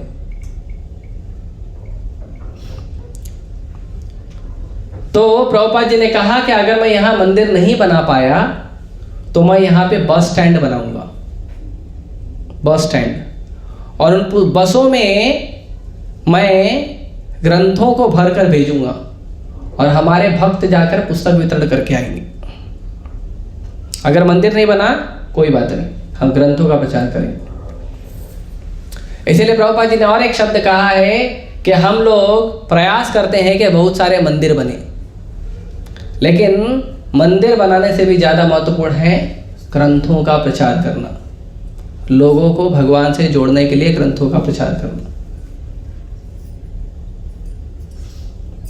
इसीलिए अभी 11 दिसंबर इस साल 11 दिसंबर को मोक्षदा एकादशी है। मोक्षदा एकादशी के दिन भगवान ने अर्जुन को भगवद गीता कही थी, तो उसको गीता जयंती कहते हैं। तो इसीलिए हम पूरा दिसंबर और कुछ दिन नवंबर का, कुछ दिन जनवरी का हम क्या करते हैं, पुस्तक वितरण शुरू कर देते हैं। तो सब लोग का किसे निवेदन है कि आप लोग भी पुस्तक वितरण में सहायता कर सकते हैं, जुड़ सकते हैं। आप हमारे साथ आके भी पुस्तक वितरण कर सकते हैं। आप पुस्तक लेके जाइए घर पे, अपने मित्रों को, बंधुओं को उनको भी पुस्तक दीजिए, उनको भी प्रचार करिए, बताइए पुस्तकों के बारे में। और अगर मान लो आप ये भी नहीं कर सकते तो आप इतना कर सकते हैं कि जो पुस्तक की कीमत है, छपाई कीमत, वो आप लोगों से लेके हमें दे दीजिए। तो आप जो हमें पैसा देंगे उन पैसों को से हम पुस्तक वितरण करेंगे। कहाँ करेंगे? अनाथ आश्रम में, वृद्धाश्रम में, जेलों में, स्कूल में, कॉलेज में हम जाकर बांटेंगे। या तो आप जाकर बांटिए या तो आप लाकर हमें डोनेशन दीजिए। उसको कहते हैं विद्यादान। तो विद्यादान हम क्या करेंगे? आप लोग से लक्ष्मी लेंगे और हम जाकर बांटेंगे। हमने कई सारे जगहों पे बांटा है। एक व्यक्ति था जेल में, ऐसे तो कई सारे जेल में कई सारे भक्त लोग भगवद्गीता पढ़ के, व्यक्ति लोग भगवद्गीता पढ़ के अच्छे व्यक्ति बन गए। एक व्यक्ति था पाकिस्तान से आया था, पकड़ा गया भारत में, और भारत में पकड़ा गया तो वो जेल में डाल दिया उसको। और उसी जेल में इस्कॉन के भक्त पहुंच गए भगवद्गीता प्रसाद लेके। तो जेल में तो कुछ काम रहता नहीं, या तो पत्थर तोड़ो, चक्की पीसो, या तो बैठो आराम से, है ना, मच्छरों का आनंद लो। तो उन्होंने भगवद गीता ले ली। उन्होंने बोला थोड़ा मैं पढ़ता हूँ भगवद गीता क्या है ना, अभी इंडिया में आया तो थोड़ा पढ़ लेता हूँ, पढ़ने में रुचि होगी उसकी। तो उसने क्या किया, भगवद गीता लिया और पढ़ना शुरू किया। भगवद गीता पढ़ने के बाद उसने कहा कि जितना हिंदू धर्म को लोग खराब बोलते हैं ऐसा हिंदू धर्म है नहीं, जितना उसको गलत प्रचार किया जाता है ऐसा है नहीं, जितना भारत को गलत बोला जाता है भारत ऐसा है नहीं। और भगवद गीता पढ़ने के बाद मुझे ये समझ में आया है कि मैं जो जीवन जी रहा था अब तक खराब जीवन जी रहा था, अब मैं अपना पुराना जीवन छोड़ दूंगा, भगवद गीता पढ़ूंगा और मैं भगवद गीता का प्रचार करूंगा। इतना परिवर्तन आता है। तो इसीलिए हर व्यक्ति को चाहिए कि भगवद गीता पढ़े और भगवद गीता के आधार पर, भगवद गीता भागवतम के आधार पे अपने जीवन शैली को परिवर्तित करें, दूसरों को भी प्रचार करें और लोगों तक ग्रंथों को पहुंचाएं। लोग बहुत सारे अपने अपने प्रोडक्ट बेचते हैं, बहुत सारे सामान बेचते हैं, एक दूसरों को जो सामान हम खरीदे हैं उसका बहुत प्रचार करते हैं, दिन रात कुछ ना कुछ बातें करते हैं लोगों से। उस बातों में जोड़िए, लोगों को कृष्ण का कथा सुनाइए, उनको भगवद गीता दीजिए। तो ये पूरा एक जो महीना है दिसंबर का महीना, उसमें हम पुस्तक वितरण करते हैं। आप सभी उसमें आइए, जुड़िए। आपको जो सहायता चाहिए इस बारे में आप मुझसे संपर्क कर सकते हैं। हम आपको पुस्तक भी दे देंगे, छोटी बड़ी भगवद गीता भागवतम जो पुस्तक आपको चाहिए वो मिलेगी आपको। आप उसको पुस्तक को ले जाकर वितरण करिए, ठीक है। उसका जो छपाई कीमत होता है वो लोगों से ले आके हमें दे सकते हो। तो इसीलिए आप सभी पुस्तक वितरण में जुड़िए। और ये जो पुस्तक वितरण है ये बहुत बड़ा सेवा है भगवान का, आचार्यों का बड़ा सेवा है।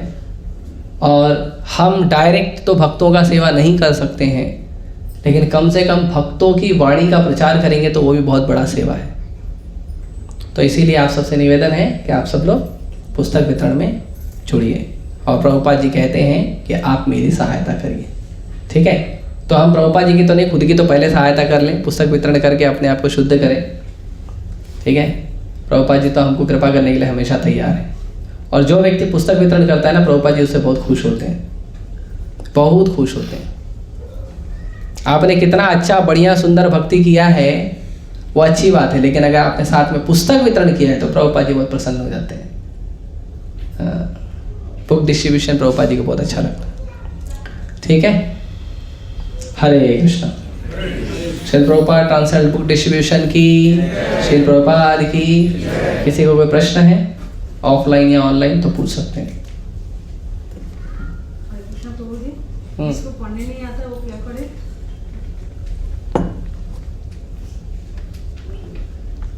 आज की परिस्थिति ऐसी है कि ज़्यादातर लोगों को पढ़ने आता है। नहीं आता थी, माता जी बोला मेरे को पढ़ने नहीं आता, मैं क्या करूँ? तो अगर आपको पढ़ने नहीं आता तो आपके घर में जिसको पढ़ने आता है उससे निवेदन करो कि वो आपके लिए पढ़े। जैसे आपके मोबाइल में कोई मैसेज आया, आपके किसी रिश्तेदार ने मैसेज भेजा, आपको तो पढ़ना नहीं आता तो क्या करते हो? छोड़ देते हो उसको? क्या करते हो? इसे पढ़ लेता है। किसी को बोलते हो ना मेरे लिए पढ़ दो। तो भगवान का मैसेज है भगवद गीता। ये भगवद गीता क्या है? मैसेज ऑफ गॉड हेड, परम भगवान का मैसेज है, ये आपके लिए आया है ना। आप लोग चेक करते हो ना व्हाट्सएप पे, इंस्टा पे, फेसबुक पे, किसी ने कुछ मैसेज भेजा है क्या? चेक करते हो ना, भगवान ने मैसेज भेजा है आपके लिए। इसको भी चेक करो, पढ़ो, ठीक है। तो पढ़ने आता हो या ना आता हो, आप इसका लाभ ले सकते हैं यदि अपना बुद्धि लगाएंगे तो। नहीं तो कोई बात नहीं, हम बुद्धि लगाने में सहयोग कर देंगे आपको, ठीक है। और कोई? तो जी गीता परचेस करके जो डोनेशन की बात है, तो नीचे ही परचेस करके बुक्स लाके आपको देनी है, नीचे ही सिर्फ डोनेट कर देंगे? आप दोनों कर सकते हैं। आप पुस्तक लेके जाइए मेरे से, नहीं क्योंकि मैंने अभी और उसका वितरण करके मुझे लाकर लक्ष्मी दे दीजिए, पर भूलना मत, मैं आप पे भरोसा कर रहा हूँ। दूसरा ये है कि आप हमसे ले लीजिए, हम उसका बकायदा बिल बना के दे देंगे आपको। आप ले जाके पुस्तक वितरण करिए, अच्छे से पुस्तक वितरण करिए, प्रयास करिए ज़्यादा से ज़्यादा लोगों को भगवद्गीता दीजिए। कम पड़ गया, ख़त्म हो गया तो और लेकर जाइए और करिए, और अगर बच गया तो वापस ला के दे दीजिए, हम आपको लक्ष्मी वापस दे देंगे। और विद्यादान का फॉर्म भी मेरे पास है, तो वो फॉर्म भी मैं आप लोगों को दे दूंगा अगले हफ्ते। विद्यादान का फॉर्म दे दूंगा, तो उस पर लिखा रहता है एक पुस्तक का कीमत इतना है, आप कितना पुस्तक डोनेशन देना चाहते हो, 5, 10, 20, 50, 100, 1000, वो भी कर सकते हैं। और अगर आप चाहते हैं तो आपके लिए एडवेंचरस भी है कि हमारे मंदिर में तुलाभार नाम का एक बहुत सुंदर सेवा रखा गया है। उसमें आप अपने वजन का गीता बांट सकते हैं। आप बैठ जाइए एक तुला पे, दूसरे तुला पे भगवद गीता रखी जाएगी, और आपका कितना वजन होता है उसके अनुसार कितनी गीता होती है उसका आप डोनेशन दे दीजिए, और हम आपकी तरफ से भगवद गीता को ले जाके बांट देंगे। वो भी डोनेशन होगा। आप या तो आप पैसा दे के गीता भी ले सकते हैं, उसके लिए मना नहीं करेंगे हम, ठीक है, वैसे कर सकते हैं। और कोई? ऑनलाइन किसी को कुछ पूछना है?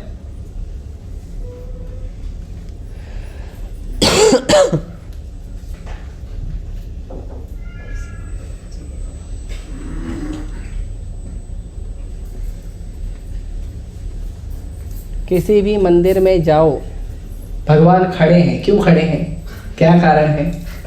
बड़े से बड़े मंदिर में भगवान खड़े ही हैं। अच्छा प्रश्न है। तो जब आप किसी का इंतजार करते हो तो खड़े होकर करते हो। ऐसे तो लोग बैठकर भी इंतजार करते हैं, लेकिन जब आप किसी का आतुरता से इंतजार करते हो तो खड़े हो जाते हो, राइट? है ना? तो भगवान इसीलिए खड़े हैं कि भगवान इंतजार करे तुम कब वापस आएगा। जल्दी जल्दी भक्ति करो, चलो वापस। तो भगवान इसके लिए आके खड़े हो जाते हैं। तो भगवान आके खड़े हैं तो कैसे खड़े हैं? आतुरता से खड़े हैं, कब आएगा रे बाबा तू। और इसीलिए भगवान ने एक विशेष अवतार लिया है, पता है? स्पेशल अवतार, वेटिंग लॉर्ड, इंतजार करने वाले भगवान, पता है? विठ्ठल। भगवान ईंट के ऊपर खड़े होके ऐसे हाथ करके इंतजार करे कब आएगा। है? भगवान ऐसे खड़े होकर इंतजार करते हैं। परम पूज्य लोकनाथ स्वामी महाराज कहते हैं कि भगवान विठ्ठल ने ऐसे हाथ इसलिए किया है कि भगवान बोल रहे हैं कि भौतिक संसार में ज्यादा पानी नहीं है, इतना ही पानी है, तू आ जा, मैं देख लूंगा। ठीक है, इसीलिए भगवान खड़े रहते हैं। भगवान खड़े हैं, राधा रानी खड़ी है, ललिता विशाखा खड़ी हैं, गौ निताई खड़े हैं, सीताराम से हनुमान खड़े हैं, जगन्नाथ बलदेव सुभद्रा खड़े। वापस कब जाओगे तुम? इसका इंतजार कर रहे हैं। चलो, ठीक है। कौन कौन चलना चाहता है? अच्छे से भक्ति करो।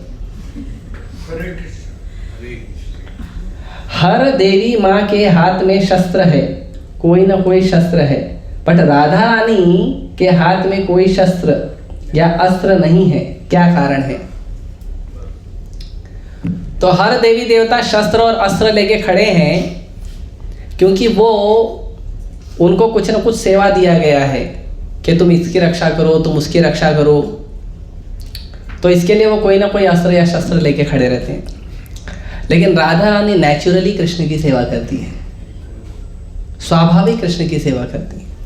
तो राधा रानी कृष्ण की सेवा के लिए ही खड़े रहती हैं। कभी उनको फूल देना है, माला देना है, आपने कुछ भी किया तो आपकी भक्ति का रिपोर्ट भी राधा रानी देती है। हाँ, आप जो भक्ति करते हो ना, वो भक्ति का रिपोर्ट आपके अपने अथॉरिटी को देते हो, जो भी आपके मार्गदर्शन करने वाले हैं। और आपका जो मार्गदर्शन करने वाला है वो गुरु को रिपोर्ट करता है, फिर वो जो गुरु है वो अपने गुरु को करता है, फिर इस तरह से गुरु परंपरा में ये रिपोर्ट जाती है ब्रह्मा जी तक, फिर ब्रह्मा जी इस रिपोर्ट को आगे भेजते हैं, फिर वो जहाँ पहुँचती है मंजरियों तक, फिर मंजरियाँ रिपोर्ट करती हैं गोपियों को, फिर गोपियाँ रिपोर्ट करती है राधा रानी को, और राधा रानी रिपोर्ट करती है कृष्ण को।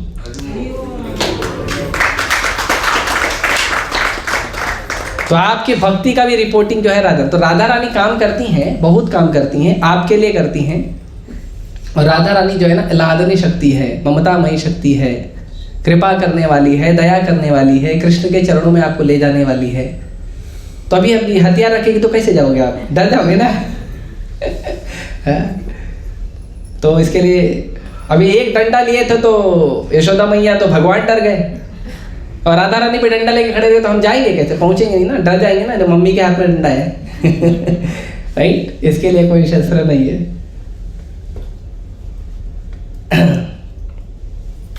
भक्ति सिद्धांत महाराज ने नहीं भेजी थी, भक्ति विनोद ठाकुर ने भेजी थी, life and teachings of Chaitanya Mahaprabhu. Chaitanya Mahaprabhu ने किन 3 भक्तों को भेजा था, दोबारा सुनना है। तो चैतन्य महाप्रभु ने भेजा था, चैतन्य महाप्रभु ने नहीं, जीव गोस्वामी ने भेजा था।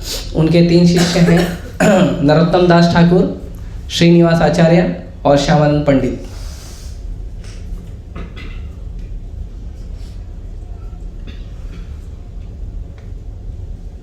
ऑडियो मिलेगा सिर्फ पूरे भागवत गीता का, आप भगवत गीता पढ़िए। अच्छा, ये भी बहुत बड़ी समस्या है आजकल, लोगों को बोलो ना गीता पढ़ो तो आप ऑडियो दे दो, वीडियो दे दो, ये दे दो, वो दे दो, तो बड़ा दुखदाई है ये सुनना भी, पता है। प्रभुपाद जी कहते हैं ये जो पुस्तक है ना, ये स्वयं कृष्ण है। आप कृष्ण के विग्रह को हाथ नहीं लगा सकते ना, लेकिन कृष्ण को ऐसे तो हाथ लगा सकते हो, ऐसे तो कृष्ण को पढ़ सकते हो। तो कृष्ण को हाथ लगाने का मौका क्यों छोड़ते हो आप, कृष्ण को छूने का मौका क्यों छोड़ते हो। कृष्ण के शब्द और कृष्ण में कोई अंतर नहीं है, कृष्ण के संदेश में और कृष्ण में कोई अंतर नहीं है। और अगर आप मोबाइल से, कंप्यूटर से, लैपटॉप से, किसी भी चीज़ से अगर ग्रंथों को पढ़ते हैं या सुनते हैं तो वो रजोगुणी होता है, क्योंकि टेक्नोलॉजी में रजोगुण होता है। और अगर आप उसको पुस्तक से पढ़ते हो तो उसमें सतोगुण होता है। तो आप सतोगुण में पढ़ाई करते हो। और अगर आप मोबाइल, लैपटॉप या कंप्यूटर से पढ़ाई करोगे तो उसमें बीच बीच में कुछ न कुछ पॉप होते रहता है ना। हाँ, तो जो पॉप होते रहता है ना, तो आप पढ़ रहे हो गीता, बाद में आएगा किसी का मैसेज, तो गीता साइड में हो जाती है, मैसेज आगे आ जाता है, तो हम पढ़ते नहीं हैं। लेकिन आप इसको उठाओगे ना, इसमें एक ही मैसेज है, कृष्ण का मैसेज, और कोई मैसेज आएगा नहीं बीच में, है ना। तो आप इसको ऐसे पुस्तक को खोल कर पढ़िए, ये ज़्यादा अच्छा है, ज़्यादा सुलभ है, और ज़्यादा आपको इससे समझ में आएगा पुस्तक से पढ़ने, ठीक है। नहीं तो आपको लगातार कुछ ना कुछ व्हाट्सएप पे मैसेज आएगा, इंस्टा पे मैसेज आएगा, फिर आपको लगेगा ये इंपॉर्टेंट है, वो इंपॉर्टेंट नहीं है, तो फिर आप फंस जाओगे, पढ़ नहीं पाओगे। और हमने देखा है जो लोग मोबाइल से पढ़ने के आदी होते हैं ना, वो पढ़ नहीं पाते हैं, फंस जाते बेचारे। क्योंकि जैसे ही आप माया से भागने का प्रयास करोगे, माया बोलेगी ऐसे कैसे जाएगा, वापस आओ, come back, come back, come back. तो आप बोलोगे नहीं नहीं मुझे ग्रंथ पढ़ना है, तो माया बोलेगी देखो तुम्हारे एक विशेष व्यक्ति ने तुम्हें व्हाट्सएप किया है,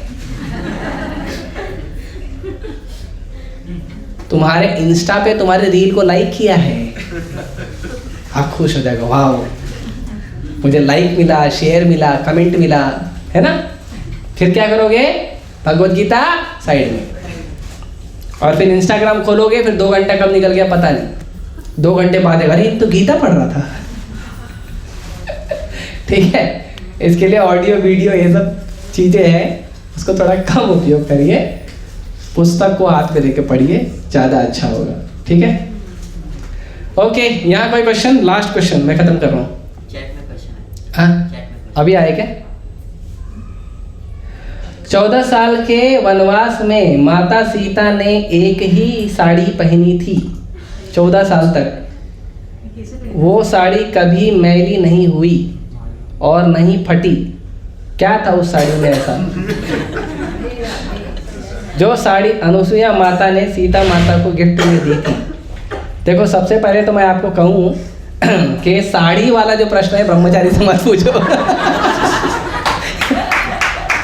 अभी ब्रह्मचारी को पूछोगे वो साड़ी कैसी थी, अरे भाई हम अपना धोती संभालने बड़ी बात है, दूसरे का साड़ी कैसे देखेंगे? ठीक है। तो ठीक है, माता है, माँ है, तो माँ की साड़ी का तो पता रहना ही चाहिए। तो सीता मैया जो है उनको अनुसुईया माता ने साड़ी दी थी और वो दिव्य साड़ी थी। तो जो चीज़ें दिव्य होती है वो खराब नहीं होती है, मैली नहीं होती है, फटती नहीं है। ठीक है, और माता अनुसुईया ने उन्हें अपने प्रेम से भेंट दी थी। ठीक है, इसीलिए वो पहने थे। ठीक है, आप सभी का बहुत बहुत धन्यवाद। Srila Prabhupada transcendental book distribution की, श्रील प्रभुपाद की, हरे कृष्ण।